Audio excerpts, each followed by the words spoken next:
Hello friends and welcome to the video. आज हम लोग बात करने जा रहे हैं कक्षा 10वीं के पार्ट 3 रासायनिक अभिक्रिया और समीकरण के ऊपर। इस चैप्टर में आज हम लोग क्या करेंगे, आज हम लोग इसका पाठ परिचय देखेंगे यानी इंट्रोडक्शन देखेंगे। उसके बाद हम लोग समझेंगे रासायनिक अभिक्रिया क्या होती है और उसके साथ हम लोग रासायनिक समीकरण के बारे में भी सीखेंगे। तो चलिए शुरू करते हैं।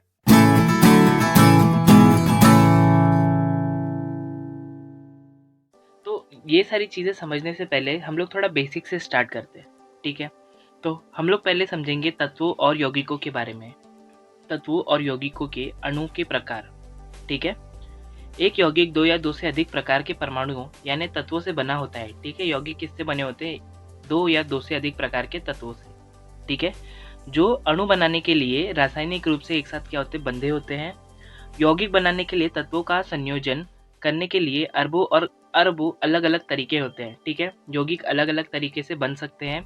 यौगिक की एक निश्चित रचना होती है जिसे रासायनिक सूत्र का उपयोग करके वर्णित किया जाता है, ठीक है। जैसे कि यहाँ पर हम लोगों ने उदाहरण लिया है NaCl का साधारण नमक CuSO4। देखिए हम लोगों ने इसे किसके द्वारा दर्शाया है? रासायनिक सूत्रों के द्वारा दर्शाया है, ठीक है। तो ये थे यौगिक और तत्वों के बारे में आप लोगों ने दूसरे चैप्टर में संक्षिप्त में पढ़ा ही है। अब हम लोग शुरुआत करते हैं इस चैप्टर की। तो पहले देख लेते हैं भौतिक परिवर्तन क्या होता है, ठीक है। जब भी तापमान तथा दाब जैसे परिमाप में परिवर्तन होने के कारण कोई भी चेंज होगा, ठीक है, कोई भी बदलाव होगा, तो उसको क्या बोलेंगे? भौतिक परिवर्तन बोलेंगे। अनेक बार भौतिक परिवर्तन यह प्रत्यावर्ती होता है, मतलब रिवर्सिबल होता है, ठीक है। उल्टा भी हो सकता है वो रिएक्शन, ओके। भौतिक परिवर्तन में द्रव्य का संगठन जैसा है वैसा ही रहता है, यानी अगर यौगिक NaCl है, ठीक है, तो उसका भौतिक परिवर्तन होने के बाद वह यौगिक NaCl ही रहेगा, ठीक है। या फिर CuSO4 है, कॉपर सल्फेट है, तो बदलने के बाद भी कॉपर सल्फेट रहेगा भौतिक परिवर्तन होने के बाद भी।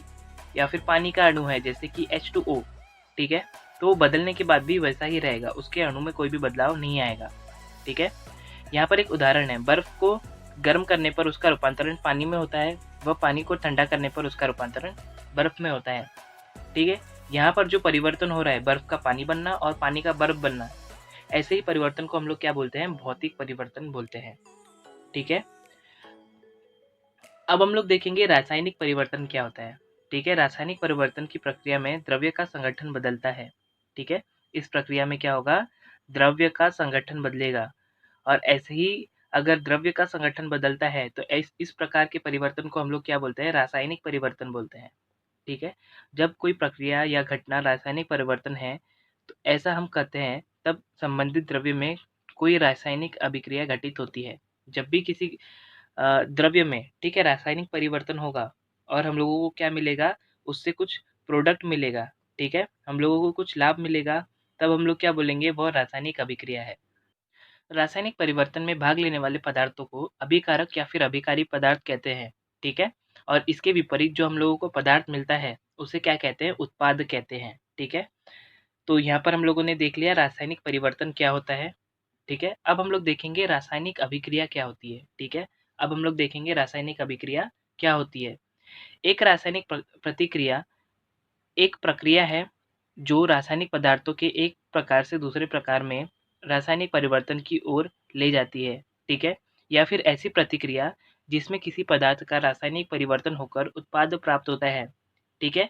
तो ऐसी अभिक्रिया को क्या कहते हैं? रासायनिक अभिक्रिया कहते हैं। इसका सबसे ईजी वाला डेफिनेशन यही होगा, स्पष्टीकरण यही होगा कि जिस प्रक्रिया में रासायनिक परिवर्तन होकर उत्पाद प्राप्त होते हैं तो ऐसी अभिक्रिया को हम लोग क्या कहते हैं? रासायनिक अभिक्रिया कहते हैं, ठीक है। तो ये इसका सबसे अच्छा स्पष्टीकरण है अगर आप लोगों को कोई पूछता है कि रासायनिक अभिक्रिया क्या होती है, ठीक है। अगले टॉपिक की तरफ बढ़ेंगे। जब भी रासायनिक परिवर्तन होगा और उससे हम लोगों को उत्पाद प्राप्त होगा तो उसको क्या कहेंगे? रासायनिक अभिक्रिया। तो यहाँ पर रासायनिक परिवर्तन को समझना बहुत ज़रूरी है, जिसे हम लोग कुछ उदाहरणों से समझेंगे, ठीक है। रासायनिक परिवर्तन और भौतिक परिवर्तन में अंतर भी थोड़ा बहुत यहाँ से हम लोग समझ सकते हैं। तो पहला है यहाँ पर उदाहरण, बर्फ का रूपांतरण पानी में होना, ठीक है। तो जब भी यहाँ पर बर्फ का रूपांतरण पानी में होगा तो उसके सूत्र में कोई भी बदलाव नहीं आएगा, ठीक है। उसके जो पानी एक यौगिक है उसके सूत्र में कोई भी बदलाव नहीं आएगा, वो पहले भी H2O रहेगा और बाद में भी बदलाव होने के बाद भी H2O ही रहेगा, ठीक है। तो मतलब यहाँ पर ये परिवर्तन कैसा है? भौतिक परिवर्तन है। दूसरा है भोजन का पकना। ओके, तो यहाँ पर आप लोग जब भी देखोगे कि भोजन के पकने के पहले और उसके पश्चात उसके स्वरूप में बदलाव आता है, ठीक है? यहाँ पर स्वरूप में बदलाव आ रहा है, ठीक है? उसका स्वाद बदल रहा है, बहुत कुछ यहाँ पर बदलाव हो रहा है, ठीक है? तो ऐसे परिवर्तन क्या होते हैं? रासायनिक परिवर्तन होते हैं, ठीक है? अब हम लोग करेंगे तीसरा उदाहरण, फलों का पकना, ठीक है? तो देखिए, फल के पकने के पहले और उसके पश्चात उसके गुणों में बदलाव आता है, मतलब प्रॉपर्टीज़ में बदलाव आता है। जैसे कि अगर हम लोग आम का उदाहरण लेते हैं, तो आम पकने के पहले खट्टा होता है, ठीक है? और वही पकने के पश्चात कैसे हो जाता है? मीठा हो जाता है। उसके स्वाद में परिवर्तन आता है, उसके रंग में परिवर्तन आ रहा है, मतलब क्या हो रहा है यहाँ पर? गुणों में परिवर्तन आ रहा है। जब भी वहाँ पर गुणों में परिवर्तन होगा, ठीक है? जैसे स्वाद, रंग और रूप, ऐसी चीज़ों में परिवर्तन होगा, तो हम लोग क्या कहेंगे? वह एक रासायनिक परिवर्तन है। अब हम लोग अगला उदाहरण देखेंगे, दूध का रूपांतरण दही में होना, ठीक है? यहाँ पर देखिए, जब भी दूध का रूपांतरण दही में होता है, तब वहाँ पर उसका स्वाद बदल जाता है, ठीक है? और उसके कुछ और भी गुण वहाँ पर बदल जाते हैं, जिसके कारण हम ये कह सकते हैं कि ये भी एक क्या है? रासायनिक परिवर्तन है। अब अगला उदाहरण है पानी का रूपांतरण वाष्प में होना, ठीक है? तो यहाँ पर पानी का रूपांतरण वाष्प में होना हम लोग समझ सकते हैं कि ये क्या है? भौतिक परिवर्तन है, ठीक है? ये एक रासायनिक परिवर्तन नहीं है, ठीक है? इसका अगला उदाहरण है जठर में अन्न का पाचन। यहाँ पर बहुत सारी रासायनिक अभिक्रियाएँ होती हैं। यहाँ पर हम लोग देख सकते हैं कि जो हमारा अन्न है, ठीक है? जो हम लोगों ने खाना खाया है, उसका स्वरूप बदलेगा, ठीक है? और उसके बहुत सारे गुण बदल जाएँगे। तो हम लोग इससे यह कह सकते हैं कि जठर में अन्न का पाचन यह क्या है? रासायनिक परिवर्तन है, ठीक है? अगला उदाहरण है नैप्थेलिन की गोली को हवा में खुला रखने पर उसका आकार में कम होना, ठीक है? यहाँ पर जब नैप्थेलिन की गोलियाँ हवा में घुल जाती हैं, तब भी उनका जो फ़ॉर्मूला होता है, ठीक है? सूत्र होता है, वो परिवर्तित नहीं होता है, ठीक है? मतलब यहाँ पर क्या हो रहा है? केवल उसकी भौतिक स्थिति में परिवर्तन हो रहा है, ठीक है? तो इसे हम लोग क्या कहेंगे? भौतिक परिवर्तन कहेंगे, ठीक है? अगला उदाहरण है शाहबादी फर्श पर काले फर्श पर नींबू के रस का दाग दिखना, ठीक है? फर्श पर नींबू का दाग दिखना यानी वहाँ पर क्या हो रहा है? तो जो शाहबादी फर्श होता है, वो क्या करता है? नींबू के साथ अभिक्रिया करता है और वहाँ पर क्या हो जाता है? कोई एक उत्पाद तैयार होता है, जिसका हम लोगों को दाग दिखाई देता है, ठीक है? तो य इससे हम लोग यह कह सकते हैं कि वो क्या है? एक रासायनिक परिवर्तन है, ठीक है? वहाँ पर रंग में परिवर्तन आता है, ठीक है? इसके बाद उदाहरण है ऊँचाई से गिरकर काँच की वस्तु का टूटना। तो आपने बिल्कुल सही पहचाना, ये क्या है? एक भौतिक परिवर्तन होगा, ठीक है? तो मेरे ख्याल से आप लोगों को कुछ ना कुछ इसमें डिफ़रेंस पता चल गया होगा, अंतर पता चल गया होगा भौतिक परिवर्तन और रासायनिक परिवर्तन में। ओके, तो अब हम लोग आगे बढ़ेंगे। तो अब हम लोग समझेंगे कि रासायनिक समीकरण क्या होता है, ठीक है? तो किसी भी रासायनिक अभिक्रिया के प्रतीकात्मक निरूपण को रासायनिक समीकरण कहते हैं। अगर आप लोगों को कोई पूछता है एग्जाम में कि रासायनिक समीकरण क्या होता है, तो हम लोग क्या बोलेंगे? किसी रासायनिक अभिक्रिया के प्रतीकात्मक निरूपण को ही क्या कहते हैं? रासायनिक समीकरण कहते हैं। इसे इंग्लिश में कहेंगे केमिकल इक्वेशन, ठीक है? तो किसी भी रासायनिक अभिक्रिया को रासायनिक समीकरण द्वारा दर्शाया जाता है, ठीक है? तो किसी भी रासायनिक अभिक्रिया को पढ़ने के लिए हम लोग उसको किस में दर्शाते हैं? रासायनिक समीकरण द्वारा दर्शाते हैं, ठीक है? तो यहाँ पर एक उदाहरण है रासायनिक अभिक्रिया का। यहाँ पर रासायनिक अभिक्रिया दी हुई है, कॉपर सल्फेट के नीले रंग के विलयन में जस्ते का चूर्ण मिलाने पर जिंक सल्फेट का रंगहीन विलयन तैयार होता है। इस रासायनिक परिवर्तन को संक्षिप्त रूप में लिख सकते हैं। हम लोग इस अभिक्रिया को किस में लिख सकते हैं? रासायनिक समीकरण में लिख सकते हैं, ठीक है? तो ये कुछ इस प्रकार दिखाई देगा। यहाँ पर हम लोग देख सकते हैं कॉपर सल्फेट का जलीय विलयन प्लस जस्ते का चूर्ण, और तीर के निशान के आगे हम लोगों ने क्या लिखे हैं? उत्पाद लिखे हैं, जिंक सल्फेट का जलीय विलयन तथा तांबा, ठीक है? तो इस प्रकार शब्दों के स्वरूप में दर्शाई गई रासायनिक अभिक्रिया को शाब्दिक समीकरण कहते हैं। इसे क्या कहेंगे हम लोग? शाब्दिक समीकरण कहेंगे, ठीक है?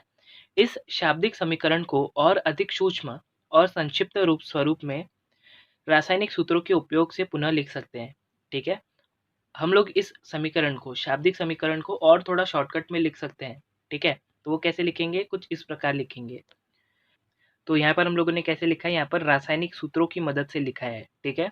और हम लोग नॉर्मली जब भी रासायनिक समीकरण लिखेंगे, तो इन्हीं सूत्रों के माध्यम से लिखते हैं, ठीक है? तो रासायनिक सूत्रों की सहायता से रासायनिक अभिक्रिया की अभिव्यक्ति को रासायनिक समीकरण कहते हैं, ठीक है? आप लोग ये भी एग्जाम में लिख सकते हो कि रासायनिक समीकरण किसे कहते हैं। तो रासायनिक सूत्र की सहायता से रासायनिक अभिक्रिया की अभिव्यक्ति को भी हम लोग क्या कहते हैं, रासायनिक समीकरण कहते हैं। ठीक है, तो नेक्स्ट हम लोग अभी सीखेंगे रासायनिक समीकरण के लेखन के बारे में। ठीक है, कि रासायनिक समीकरण को लिखा कैसे जा सकता है। ठीक है, उसको लिखने के लिए क्या क्या नियम है। ओके, तो देखिए, जब भी हम लोग रासायनिक समीकरण लिखते हैं, ठीक है, तो बाय साइड में क्या लिखा जाता है, बाई साइड में हम लोग क्या लिखते हैं, बाई साइड में हम लोग अभिकारक लिखते हैं। क्या लिखते हैं बाई साइड में, अभिकारक। और दाहिने साइड में हम लोग क्या लिखते हैं, उत्पाद लिखते हैं। ये क्या है, हमारे अभिकारक, जिससे क्या बन रहा है, उत्पाद। और उसके बीच में जो निशान होता है, तीर का निशान, उससे हम लोग समीकरण या फिर रासायनिक अभिक्रिया की दिशा दर्शाते हैं। ठीक है, तो रासायनिक समीकरण लिखते समय अभिकारक पदार्थ बाई ओर, तो उत्पाद को समीकरण के दाई ओर लिखते हैं। ठीक है, अभिकारकों से उत्पाद की दिशा में जाने वाली तीर को इन दोनों के बीच में निकालते हैं। ठीक है, यह तीर क्या करता है, रासायनिक अभिक्रिया की दिशा दर्शाता है। ठीक है, तो जब भी दो या दो से अधिक अभिकारक या उत्पाद होंगे तो उनके बीच में धन चिन्ह लगाया जाता है। ठीक है, जैसा कि आप लोग इस समीकरण में देख सकते हो।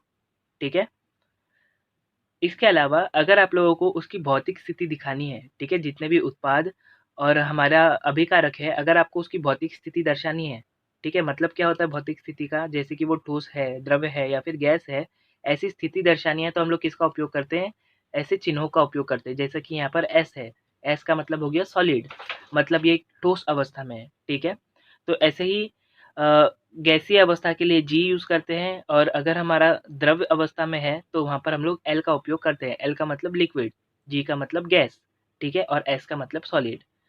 तो ऐसे चिन्ह का हम लोग उपयोग इस प्रकार कर सकते हैं। ठीक है, जैसा कि यहाँ पर एस लिखा हुआ है। ओके, इसके अलावा अगर हम लोगों को बताना है कि कोई गैस बाहर निकल रही है अभिक्रिया होने के बाद, तो हम लोग इस चिन्ह का उपयोग यहाँ पर कर सकते हैं। ठीक है, इसके अलावा अगर हम लोग किसी अभिकारक में ऊष्मा दे रहे हैं, ठीक है, अगर हम लोग किसी अभिकारक में ऊष्मा दे रहे हैं तो हम लोग इस चिन्ह द्वारा, इस त्रिकोण चिन्ह द्वारा बता सकते हैं कि हम लोग क्या कर रहे हैं, इसमें अभी ऊष्मा दे रहे हैं। अगर यह चिन्ह इस साइड होगा, ठीक है, उत्पादों के साइड में होगा, तो हम लोगों को पता चलता है कि इस अभिक्रिया से क्या मिल रही है, ऊष्मा मिल रही है। ठीक है, अगर इस एरो साइन के ऊपर है तो हम लोग को क्या पता चलता है, हम लोगों को अभिक्रिया कराने के लिए ऊष्मा देनी पड़ रही है। ठीक है, यहाँ पर हम लोग एक और साइन का यूज करते हैं इस एस, एल और जी के अलावा, ए क्यू। ठीक है, ए क्यू का मतलब क्या होगा, तो अगर कोई हमारा अभिकारक या फिर उत्पाद जलीय विलयन के तौर पर उपलब्ध है तो हम लोग उसे ए क्यू कोष्ठक में इस प्रकार दर्शाते हैं। ठीक है, इस प्रकार उसकी अवस्था हम लोग दर्शा सकते हैं। ठीक है, तो आगे हम लोग समझेंगे और थोड़े से डिटेल्स के बारे में, और थोड़ी इसके बारे में जानकारी लेंगे। तो यहाँ पर देखिए, कुछ रासायनिक अभिक्रियाएं ऐसी होती हैं जिनको घटित होने के लिए क्या होता है, एक विशिष्ट तापमान चाहिए होता है, विशिष्ट दाब चाहिए होता है। ठीक है, और हमें यहाँ पर किसी उत्प्रेरक की भी आवश्यकता हो सकती है। ठीक है, उत्प्रेरक के बारे में हम लोग आगे भी पढ़ेंगे। ओके, तो ऐसी शर्तों को अभिक्रिया दर्शक तीर के नीचे या फिर ऊपर दर्शा सकते हैं। जैसे कि देखिए, ये एक उदाहरण है जिसमें वनस्पति तेल में हाइड्रोजन गैस डालने पर तथा उसे 60 डिग्री सेल्सियस निकेल उत्प्रेरक के साथ गर्म करने पर क्या हो रहा है, वनस्पति घी बन रहा है। ठीक है, तो यह अभिक्रिया किसके लिए है, वनस्पति तेल से वनस्पति घी बनाने की अभिक्रिया है। ठीक है, तो यहाँ पर देखो 60 डिग्री सेल्सियस पर इसको गर्म करना बहुत ज़रूरी है, और इसमें निकेल उत्प्रेरक अभिक्रिया की गति बढ़ाने के लिए डालना ज़रूरी है। ठीक है, तो यहाँ पर उन दोनों को दर्शाया गया है।